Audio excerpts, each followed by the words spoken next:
Hello, ladies and gents, and welcome to Ironside Sheets. Amidst the aftermath of the smoke, fireworks, and flying bullets, I thought I'd look back on what I read in 2018 and what each book or set of books taught me. After all, one of the major components of writing is reading. I want to start off with Crooked Kingdom and Shadow and Bone, both by Leigh Bardugo. The woman is a romantic banter genius. Character development doesn't necessarily have to be through a character's actions. While the actions are important, it is just as effective to show how other characters view the one in development through dialogue or thought. The same principle applies to a character who is already developed and how they interact with a character who is new. The developed character has his or her own thought process mapped out and their own moral compass set, no matter how vague it may be. Once they take action with or against a new character, the new character's stance is set. Their moral compass is slightly more defined from the lump of brass it once was, and their own thought processes become clearer. Leigh Bardugo takes the concept of "you're only as good as the company you keep" and turns it into intricate storylines and characters. Cassandra Clare adds on to lessons learned from Leigh Bardugo.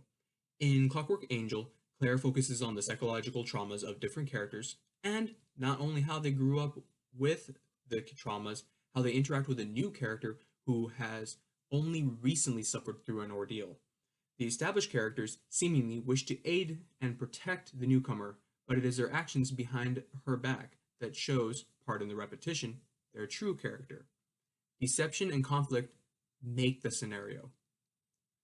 Michael Scott's The Alchemist is action and adventure filled in with interaction. Characters aren't always the main event. Sometimes the scenario is what drives the story forward, and the characters are only there to ensure that the scenario can play out. Characters don't have to be as detailed as living people to finish the story. Ryan Graudin, hopefully I pronounced that correctly, Wolf by Wolf. Sometimes the past that unfolded isn't the only past that could have taken place, and it is with that notion that we should scrutinize our history and reshape it. After all, as some conspiracy theorists suggest, we are nothing more than a simulation.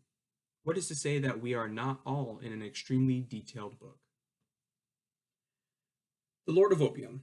Nancy Farmer falls into a similar boat as Graudin, in that she takes a point in history and spins it. However, she doesn't stop there. She takes the spin and keeps spinning, almost into the ridiculous. Nearly ridiculous, yet still compelling. Tales of Norse Mythology. Sometimes word of mouth is just as compelling as the written word. If a story is short enough to tell out loud, then it is short enough to repeat indefinitely.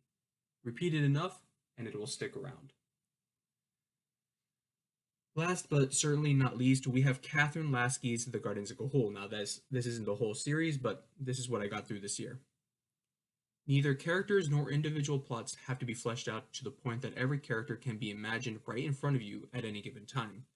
Sometimes sporadic development of both individual plots and characters is completely overshadowed by the overarching story. The world you create sometimes is all that matters.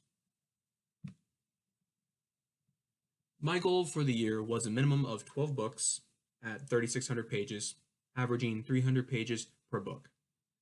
And I accomplished it before the new year rolled around. In 2019, the goal is a minimum of 15 books and 5,400 pages. Amidst all the physical training I do, it's good to keep the mind limber. Thank you for coming aboard.